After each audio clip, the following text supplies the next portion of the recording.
इब्ने हज़्म ने अपनी किताब तोकुल हमामा में अंदलस के एक मशहूर ताजिर का वाक़या नकल किया है। वो लिखते हैं कि अंदलस में एक ताजिर अपनी कारोबारी लियाकत और होशियारी की वजह से मशहूर था।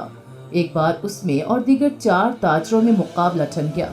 उन्होंने मारे हसद के गठजोड़ कर लिया कि उसे जिद करने में कोई कसर नहीं उठा रखेंगे।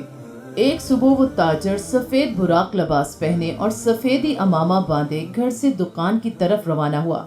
उन 4 ताजरों में से एक ताजर उसे रास्ते में मिला। उसने पहले तो बड़ी गर्मजोशी से उसे सलाम किया, फिर अमामे की तरफ देखकर कहने लगा, कैसा खुशनुमा है ये पीला अमामा। वो बोला, तुम्हें नजर नहीं आता, ये सफेद अमामा है। उसने जवाब दिया, है तो पीला ही पर है खूबसूरत। ताजर ने परवाह न की, उसे छोड़ा और आगे चल दिया। अभी चंद कदम ही चला होगा कि दूसरा ताजर मिला। उसने भी सलाम किया और अमामे की तरफ निगाह उठाकर कहा, आज आप बड़े खूबसूरत नजर आ रहे हैं, लिबास भी आला है और ये सबस अमामा तो बड़ा ही प्यारा लग रहा है। ताजर बोला, भाई ये सफेद अमामा है। उसने कहा, नहीं जनाब, सबस है। सफेद है यार, अब मेरी जान छोड़ो और मुझे जाने दो, इसने तंग आकर कहा। वो बेचारा अपने आप से बातें करता चलता रहा, बार बार ये इत्मीनान करने के लिए कि अमामा सफेद है शिमले की तरफ देखता जो कंधे पर लटक रहा था।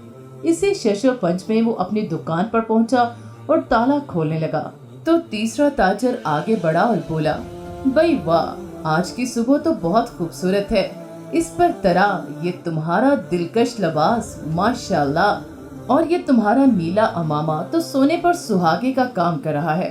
ताजर ने पहले तो अपने अमामे को बगौर देखा, फिर आंखें मली, फिर देखा और बड़ी लज्जाहत से कहा, भाई मेरा अमामा सफेद है, सफेद है।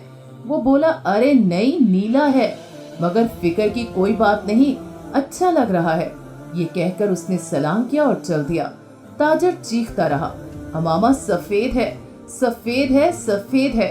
फिर उसने अमामा उतारा और उलट पुलट करके अच्छी तरह देखा। जब इत्मीनान हो गया कि अमामा सफेद ही है तो दोबारा पहन लिया। वो दुकान में बैठा और इस दौरान बराबर अमामे के शिमले को देखता रहा। थोड़ी ही देर गुजरी थी कि चौथा ताजर आखिरी पत्ता फेंकने दुकान में दाखिल हुआ और बोला, भाईजान मरहबा, माशाल्लाह, ये सुर्ख अमामा आपने कहाँ से खरीदा है? ताजर पूरी कुव्वत से चलाया, मेरा अमामा नीला है। उसने कहा, अरे नहीं भाईजान, ये तो सुर्ख है। ताजर बदहवास हो गया और कहने लगा, नहीं सबज है, नहीं नहीं सफेद है, नहीं नीला, नहीं स्याह।